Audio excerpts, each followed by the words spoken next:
నమస్తే, నేను Kavitha. Welcome to iDream. Knockout స్టేజ్లోనే ఆస్ట్రేలియాని ఓడించి సెమీఫైనల్స్కి చేరకుండా చేసినటువంటి భారత్ ఫైనల్స్కి చేరకుండా ఇంగ్లాండ్ని అడ్డుకుంది. సెమీఫైనల్స్లోనే ఓడించి ఇంటికి పంపించేసింది. ఓవరాల్గా రివెంజ్ తీర్చుకుంది ఇండియన్ టీం ఆస్ట్రేలియా మీద, ఇంగ్లాండ్ మీద. ఇప్పుడు ఫైనల్ మ్యాచ్ మీద అంచనాలు ఎలా ఉన్నాయి? సౌత్ ఆఫ్రికాని తక్కువగా అంచనా వేయొచ్చా లేదా?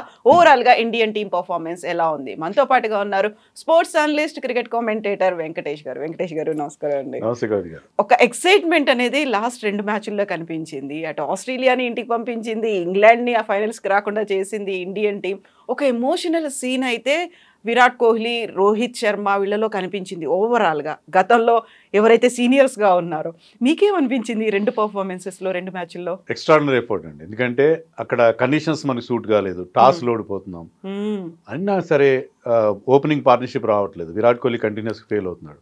ఎన్నో ఇబ్బందులు ఉన్నా సరే అక్కడ డిఫరెంట్ కండిషన్స్, డిఫరెంట్ కంట్రీస్, వాటన్నిటికీ అడాప్ట్ అయ్యి మన టీం ఇంత బాగా పర్ఫామ్ చేయడం, ఆడిన ప్రతి మ్యాచ్ గెలవడం, కొన్ని టఫ్ సిచ్యుయేషన్స్ నుంచి బయటపడడం, నిజంగా ఛాంపియన్ స్టఫ్. ఒక ఛాంపియన్ టీం ఎలా ఆడాలో అలా ఆడుతున్నారు. ఎమోషనల్గా ఆ అటాచ్మెంట్ కూడా ఉంది. అందరు మీరు అన్నట్టుగా సీనియర్స్ జూనియర్స్ని గైడ్ చేస్తున్నారు, జూనియర్స్ ఫియర్లెస్ క్రికెట్ ఆడుతున్నారు. సో ఓవరాల్గా ఏంటంటే ఆ blend of youth and experience చాలా బాగా కనిపిస్తుంది. Rohit Sharma is proving to a great leader. అతను 5 IPL టైటిల్స్ గెలిచాడంటే మామూలు విషయం కాదు. సో అదే ఇక్కడ ప్రూవ్ చేస్తున్నాడు. మొన్న వన్డే వరల్డ్ కప్ జస్ట్ ఒక్క బ్యాడ్ డే వల్ల ఫైనల్లో మిస్ అయింది, కానీ అతను టీంని లీడ్ చేసే పద్ధతి, యంగ్స్టర్స్కి అతను ఇచ్చే కంఫర్ట్ లెవెల్స్, ఇవన్నీ కూడా ఇక్కడ బాగా రిఫ్లెక్ట్ అవుతున్నాయని అనిపిస్తుంది. అందుకే మన టీంని ఎవ్వరూ అనుకోలేదు. ఎందుకంటే టీం సెలెక్ట్ అయినప్పుడు ఇది చాలా ఆర్డినరీగా ఉంది, ఎప్పటిలాగే ఉంది, మనం వెళ్తాము లీగ్ స్టేజ్లో గెలుస్తాము, నాకౌట్స్కి వచ్చేసరికి ఎప్పటిలాగే ఓడిపోయి వెనక్కి వచ్చేస్తామని మన ఫ్యాన్స్ అందరు కూడా they have resign to that thing. అందరూ అదే పద్ధతిలో వెళ్తున్నారు. సడన్గా ఈ టీం అద్భుతంగా పర్ఫామ్ చేస్తుంది. పాకిస్తాన్ని గ్రూప్ స్టేజ్లో మన టఫ్ మ్యాచ్ పాకిస్తాన్ ఓడించాం, సూపర్ 8స్లో ఆస్ట్రేలియాని ఓడించాం, అలాగే నాకౌట్స్లో సెమీఫైనల్లో ఇంగ్లాండ్ ఓడించి, ఇదే ఇంగ్లాండ్ చేతిలో 2 ఏళ్ల క్రితం మనం చాలా హ్యూమిలియేటింగ్ 10 వికెట్ల తేడాతో ఓడిపోయాం. అప్పుడు కూడా మనం చేసింది 168, 169 చేసాం. ఇప్పుడు 171 చేసాం. పెద్ద తేడా లేదు. కానీ ఈసారి this team is different. So ఆ చిన్న స్కోర్ను కూడా బాగానే డిఫెండ్ చేస్తున్నారు, చక్కగా డిఫెండ్ చేస్తున్నారు, పెద్ద మ్యాసివ్ విన్ సాధించారు. చాలా మంచి. మీరు అన్నట్టుగా ఎమోషనల్ కోషెంట్ కూడా ఉన్నది దీంట్లో. ఎందుకంటే విరాట్ కోహ్లీ అండ్ రోహిత్ శర్మకి ప్రాబబ్లీ ఇది ఆఖరి వరల్డ్ కప్ కావచ్చు. సో వాళ్ళ ఆఖరి అవకాశం వరల్డ్ కప్ని తమ హయాంలో గెలిపించే ఒక ప్రయత్నం. సో ఇద్దరు ఆ పట్టుదలతో ఖచ్చితంగా ఉన్నట్టుగా అనిపిస్తుంది. గతంలో లీగ్లో కావచ్చు, నాకౌట్లో పెద్దగా పర్ఫామ్ చేయలేదు రోహిత్ శర్మ అనుకున్నప్పుడు ఆస్ట్రేలియా మీద కావచ్చు, ఇంగ్లాండ్ మీద కావచ్చు, చేసినటువంటి రన్స్ అనేవి చాలా కీలకం. విన్నింగ్లో అవి క్రూషియల్ రోల్ ప్లే చేశాయి. ఆ కంబ్యాక్ అనేది ఎలా అనిపించింది మీకు? అద్భుతం అండి. Captain leading from the front అంటే ఇది ఇలా చేయాలి. టఫ్ మ్యాచెస్లో టాస్ ఓడిపోయినప్పుడు బ్రహ్మాండంగా అక్కడ చూస్తే టాప్ క్లాస్ బౌలర్స్ ఉన్నారు, స్టార్క్, కమిన్స్, హ్యాజల్వుడ్ లాంటి వాళ్ళు. ఇక్కడ జోఫ్రా ఆర్చర్, రీస్ టాప్లీ లాంటి అద్భుతమైన బౌలర్స్ ఉన్నారు. ఇక్కడ వాళ్ళని ఎదుర్కొంటూ అంత అగ్రెసివ్గా ఆడుతూ పవర్ ప్లేలో ఎక్కువ రన్స్ చేస్తూ ఎక్కడ స్కోరింగ్ రేట్ కుంటుపడకుండా చూసుకుంటూ అట్ ది సేమ్ టైం పెద్ద స్కోర్లు చేయడం, అక్కడ ఒక హాఫ్ సెంచరీ, ఇక్కడ హాఫ్ సెంచరీ, అది ఎక్స్ట్రాడినరీ ఎఫర్ట్. అందులో 2 కూడా టఫ్ పిచ్లు. అఫ్కోర్స్ ఆస్ట్రేలియా మీద అంత టఫ్ కాకపోవచ్చు, కానీ ఈ సెమీఫైనల్ జరిగిన పిచ్ మాత్రం చాలా టఫ్ పిచ్. అది రోహిత్ శర్మ తప్ప ఎవ్వరు అక్కడ హాఫ్ సెంచరీ చేయలేదు.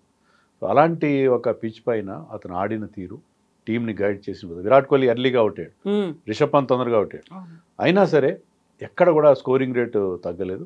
సో 170 ఎప్పుడైతే బోర్డు మీద పెట్టారో we know that India is going to win. ఎందుకంటే ఆ టఫ్ పిచ్ మీద 170 ఒక 250 లాంటిది. సో అందుకని నాకు అతను మ్యాన్ ఆఫ్ ది మ్యాచ్ ఇవ్వకపోయి ఉండొచ్చు, కానీ his effort is the real reason for our win. So అతను తర్వాత కెప్టెన్గా అతను టీంని, తన రిజోర్సెస్ని హ్యాండిల్ చేయడం, అక్షర్ పటేల్ పవర్ ప్లేలో బౌలింగ్ ఇవ్వగానే 4th ఓవర్లో అతను వచ్చి రావడంతోనే బట్లర్ వికెట్ తీశాడు.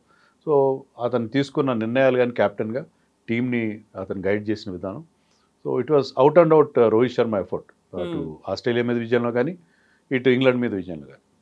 ఒకవైపు రోహిత్ శర్మ, మరోవైపు సూర్యకుమార్ ఏమో బ్యాటింగ్, ఇటు బౌలర్లలో ఒక్కొక్కరు 3 వికెట్లు తీయడం అనేది ఓవరాల్గా స్పిన్నర్లకి అనుకూలంగా ఉంటుంది. ఇంగ్లాండ్ మీద స్పిన్నర్లను ప్రయోగిస్తారని మీరు గతంలో చెప్పారు, అదే జరిగింది. మ్యాజిక్ అనేది వాళ్ళు స్పిన్నర్లు చూపించారు. సో క్రూషియల్ గేమ్, కీలకమైనటువంటి మ్యాచ్లో అందరూ ఎదురు చూస్తున్నట్టుగా గెలవడం కాదు, రివెంజ్ తీసుకోవడం అని అంటారు. సో అది జరిగింది. సో నెక్స్ట్ మ్యాచ్ అనేది ఎట్లా ఉంటుంది అంటారు అసలు? నెక్స్ట్ మ్యాచ్ అంత ఈజీ కాదండి. సో మన టీం చాలా బాగా పర్ఫామ్ చేస్తుంది, అంతా బాగానే ఉంది.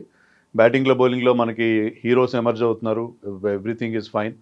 కానీ south Africa is the toughest opponent ఇప్పుడున్న ఫామ్లో. ఎందుకంటే మనం ఎలా అయితే అన్ని మ్యాచ్లు అన్బీటెన్గా ఫైనల్ చేరుకున్నాం, వాళ్ళు కూడా అలాగే చేరుకున్నారు. ఇండియా ఇంకా ఒక మ్యాచ్ తక్కువ ఆడింది, ఒక మ్యాచ్ వర్షం వల్ల రద్దయింది మనకి.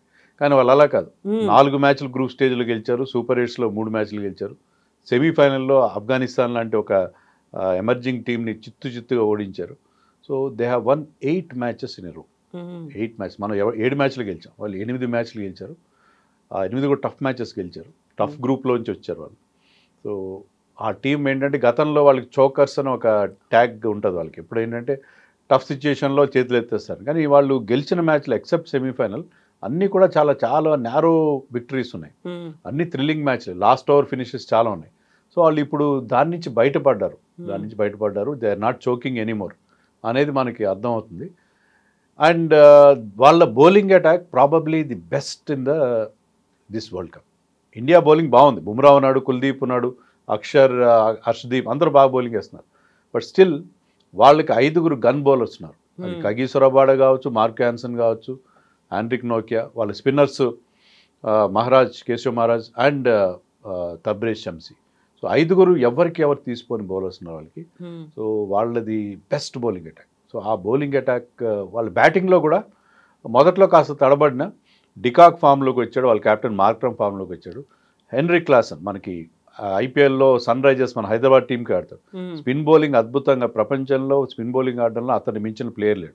సో ఇక్కడ ఏంటంటే మనం చూస్తున్నది వరల్డ్ కప్లో స్పిన్నర్స్ డామినేషన్ ఉంది. సో ఆ స్పిన్నర్స్ని ఎలా ఆడాలనేది అతనికి బాగా తెలుసు. సో అతను మంచి ఫినిషింగ్ టచ్ ఇస్తాడు. స్టార్టింగ్లో డికాక్, మధ్యలో మార్కమ్.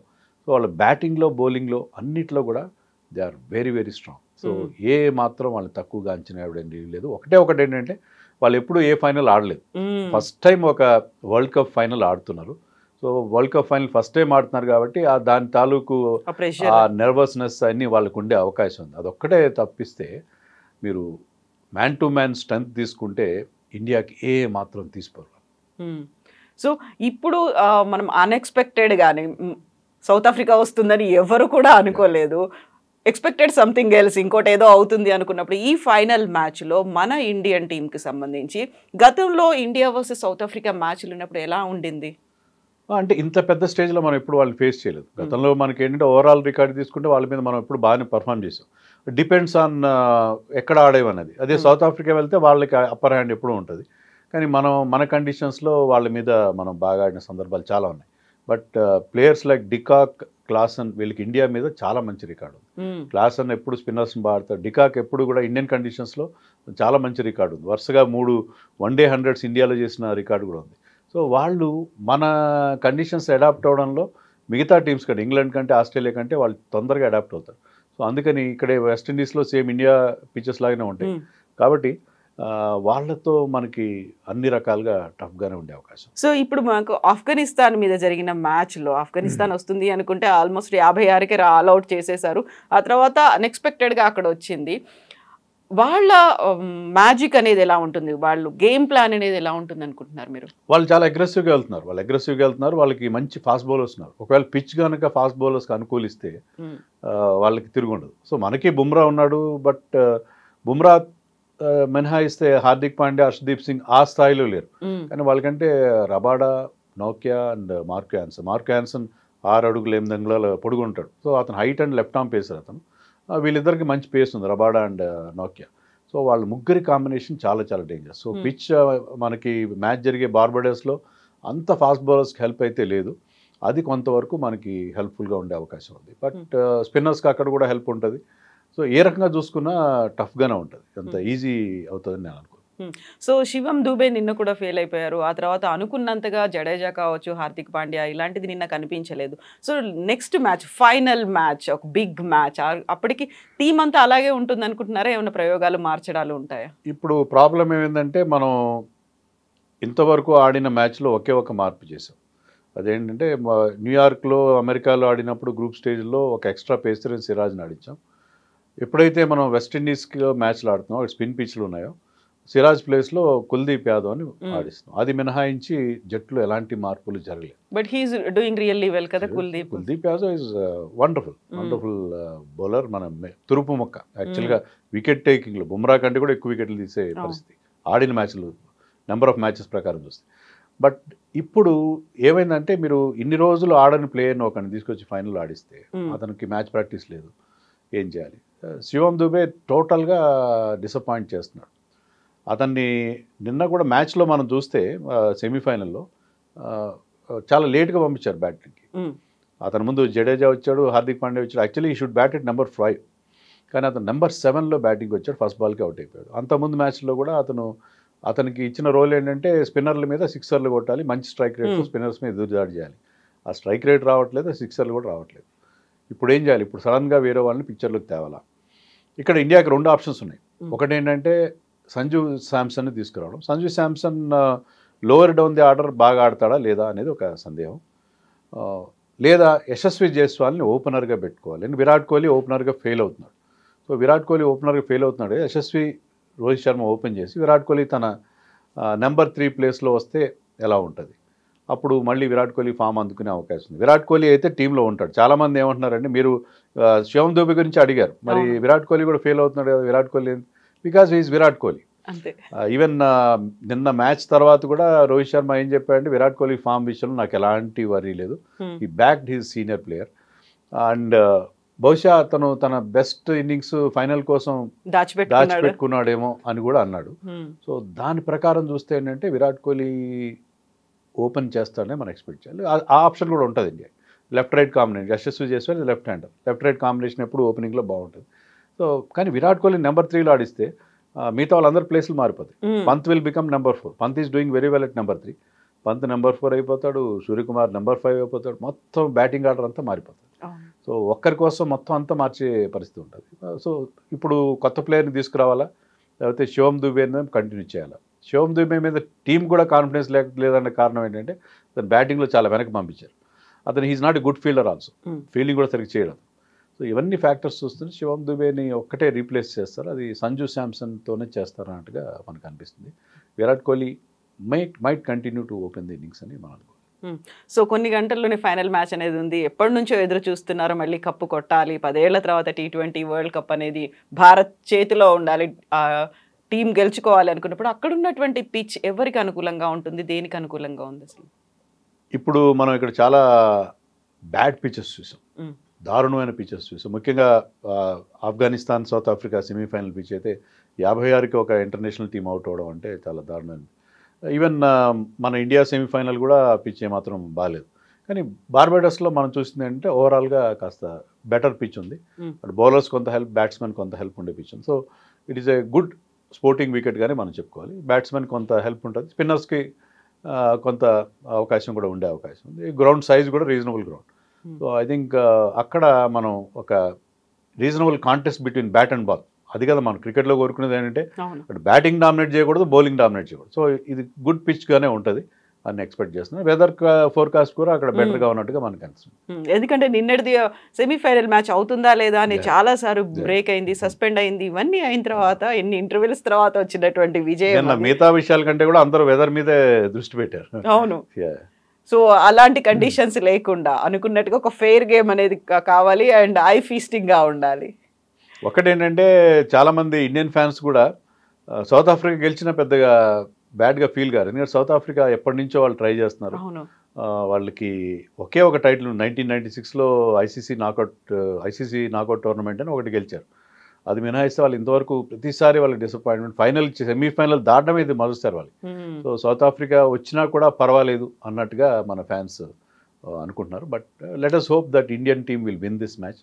ఇంత బాగా ఆడిన తర్వాత లాస్ట్ టైం వన్డే వరల్డ్ కప్లో కూడా మనకి ఇలాంటి ఒక డిసప్పాయింట్మెంట్, ఎందుకంటే మనం ఎక్కడికో తీసుకెళ్ళి వరుసగా మ్యాచ్లు గెలుస్తూ ఫైనల్కి వచ్చేసరికి టోటల్గా ఫెయిల్ అవ్వడం చూసాం. సో ఈసారి అలా జరగదు అని రోహిత్ శర్మ కూడా చెప్తున్నాడు. మేము ఈసారి చాలా ఎలాంటి ప్రెషర్ ఫీల్ కావట్లేదు, చాలా రిలాక్స్డ్గా ఉన్నాము, కాబట్టి ఒక డిఫరెంట్ టీంని చూడొచ్చు అని చెప్తున్నాడు. సో మరి రోహిత్ అండ్ విరాట్ కోహ్లీ రేపు వాళ్ళు చివరి వరల్డ్ కప్ని వాళ్ళు అందుకుంటారో లేదో మనం చూడాలి. ఇది మన ఇండియా గెలవడం కంటే కూడా కొంత ఎమోషనల్ మూమెంట్ కూడా అని అనుకోవాలి. Thank you so much Venkatesh గారు. థ్యాంక్ యూ అండి.